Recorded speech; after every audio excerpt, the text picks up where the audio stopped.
बहुत बार विद्वान लोग कहते हैं जातिवादी बातें करते हैं कालवी साहब। मैं बहुत स्पष्ट हूं, मैं राष्ट्रवादी हूं।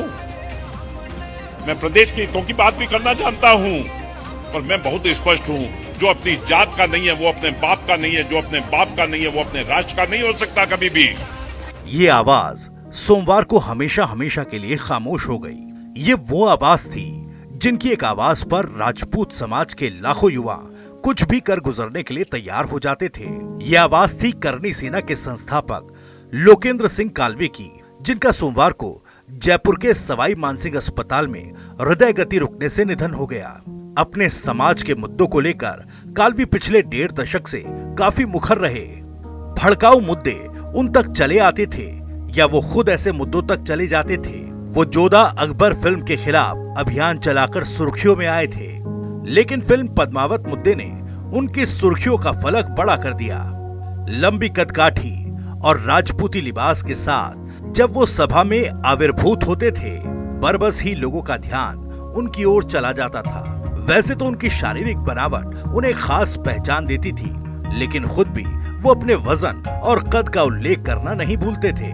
सभाओं और रैलियों में कालवी कहा करते थे, मैं 6 फुट 4 इंच 118 किलो का आपके सामने खड़ा हूँ। वो गांधी का जिक्र करते थे तो इतिहास के उन किरदारों का उल्लेख भी करते थे जिन्हें सुनकर राजपूत युवक जोश से भर जाते थे। वो कहते थे, हमने सर कटवाए हैं मालिक, खून से इतिहास लिखा है। कालवी अपनी सभाओं में राजपूताना शौर्य और बलिदान का बखान करते थे, और जब वो ऐसा करते थे तो उनके समर्थक भावों से भर जाते थे। वो अच्छे निशानेबाज थे, लेकिन अक्सर सियासी निशाना चूक जाते थे। करनी सेना के संस्थापक लोकेंद्र सिंह कालवी अपनी जुबान से जज्बात और जुनून पैदा कर देते थे। अपनी शैली से कालवी ने बड़ा समर्थक वर्ग खड़ा कर लिया था, लेकिन उनके आलोचक भी रहे हैं। जब वो कहते थे कि मुझे रानी पद्मिनी की 37वीं पीढ़ी से होने का सौभाग्य प्राप्त है, जौहर की ज्वाला में बहुत कुछ जल जाएगा, रोक सको तो रोको, तो उनके समर्थक हुंकार भरने लगते थे। राजस्थान के नागौर जिले के कालवी गांव में जन्मे लोकेंद्र सिंह कालवी को ये सब विरासत में मिला था। उनके पिता कल्याण सिंह कालवी थोड़े थोड़े वक्त के लिए प्रदेश और केंद्र में मंत्री रहे थे। कल्याण सिंह कालवी चंद्रशेखर सरकार में मंत्री रहे थे और वो चंद्रशेखर के भरोसेमंद साथी भी थे। इसलिए अपने पिता के असमय चले जाने के बाद लोकेंद्र सिंह कालवी को पूर्व प्रधानमंत्री के समर्थकों ने हाथों हाथ लिया।